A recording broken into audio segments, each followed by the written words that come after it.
ಶ್ರೀ ಕ್ಷೇತ್ರ ಶ್ರವಣಬೆಳಗೊಳ ಆಧ್ಯಾತ್ಮಿಕ ಲೋಕದ ಸ್ವರ್ಗ. ತ್ಯಾಗ, ಮೈತ್ರಿ ಹಾಗೂ ಅಹಿಂಸೆಯ ಪ್ರತೀಕವಾದ ಮಹಾನ್ ಕ್ಷೇತ್ರ. ಗಂಗರ ಸೇನಾಧಿಪತಿ ಚಾಮುಂಡರಾಯನಿಂದ ಸ್ಥಾಪಿತವಾದ ಭಗವಾನ್ ಬಾಹುಬಲಿ ಮೂರ್ತಿ ಜಗತ್ತಿಗೆ ಶಾಂತಿಯ ಸಂದೇಶವನ್ನು ಸಾರಿದ ಮನೋಜ್ಞ ಪ್ರತಿಮೆ.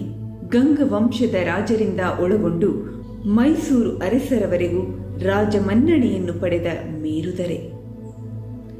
ಐತಿಹಾಸಿಕವಾಗಿ, ಸಾಂಸ್ಕೃತಿಕವಾಗಿ ಹಾಗೂ ಶೈಕ್ಷಣಿಕವಾಗಿ ಮೆರೆದ ಭವ್ಯ ಭೂಮಿ.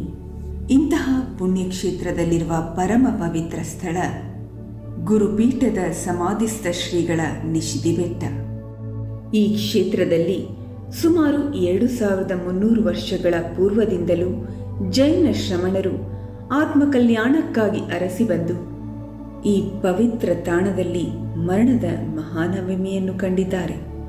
ಅಂತಿಮ ಶ್ರುತ ಕೆವಲಿಗಳೆನಿಸಿದ ಆಚಾರ್ಯ ಶ್ರೀ ಭದ್ರಬಾಹು ಸ್ವಾಮಿಗಳಿಂದ ಹಿಡಿದು ಪರಮ ಪೂಜ್ಯ ಜಗದ್ಗುರು ಕರ್ಮಯೋಗಿ ಸ್ವಸ್ತಿ ಶ್ರೀ ಚಾರುಕೀರ್ತಿ ಭಟ್ಟಾರಕಮ ಸ್ವಾಮೀಜಿಗಳವರೆಗೂ ಎಲ್ಲ ಪೂಜ್ಯರುಗಳಿಂದ ಪಾವಿತ್ರತೆಯನ್ನು ಕಂಡಿದೆ.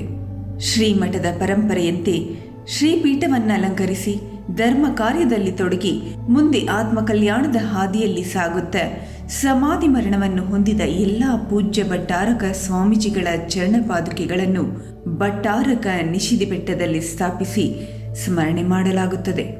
ಇದೇ ಪರಂಪರೆಯಲ್ಲಿ ಕ್ರಿಸ್ತಶಕ 1970ರಿಂದ 2023ರವರೆಗೆ ಶ್ರವಣಬೆಳಗೊಳ ದಕ್ಷಿಣಾಚಾರ್ಯ ಪೀಠದ ಪೀಠಾಧಿಪತಿಗಳಾಗಿ ಸಮಸ್ತ ಭಕ್ತ ಜನರ ಗುರುಸಮಾನರಾಗಿದ್ದ, ಧರ್ಮದ ಪ್ರಭಾವನೆಗೈದು ದಿನಾಂಕ 23/3/2023ರಂದು ಸಮಾಧಿ ಮರಣ ಹೊಂದಿದ ಪ್ರಾತಸ್ಮರಣೀಯ ಪರಮಪೂಜ್ಯ ಜಗದ್ಗುರು ಕರ್ಮಯೋಗಿ ಸ್ವಸ್ತಿ ಶ್ರೀ ಚಾರುಕೀರ್ತಿ ಭಟ್ಟಾರಕಮ ಸ್ವಾಮೀಜಿಗಳವರ ಅಂತ್ಯಕ್ರಿಯೆಯನ್ನು ಶ್ರೀಮಠದ ಪರಂಪರೆಯಂತೆ ಭಟ್ಟಾರಕ ಸ್ವಾಮೀಜಿಗಳವರ ಸಮಾಧಿ ಬೆಟ್ಟದಲ್ಲಿ ನೆರವೇರಿಸಲಾಗುತ್ತದೆ.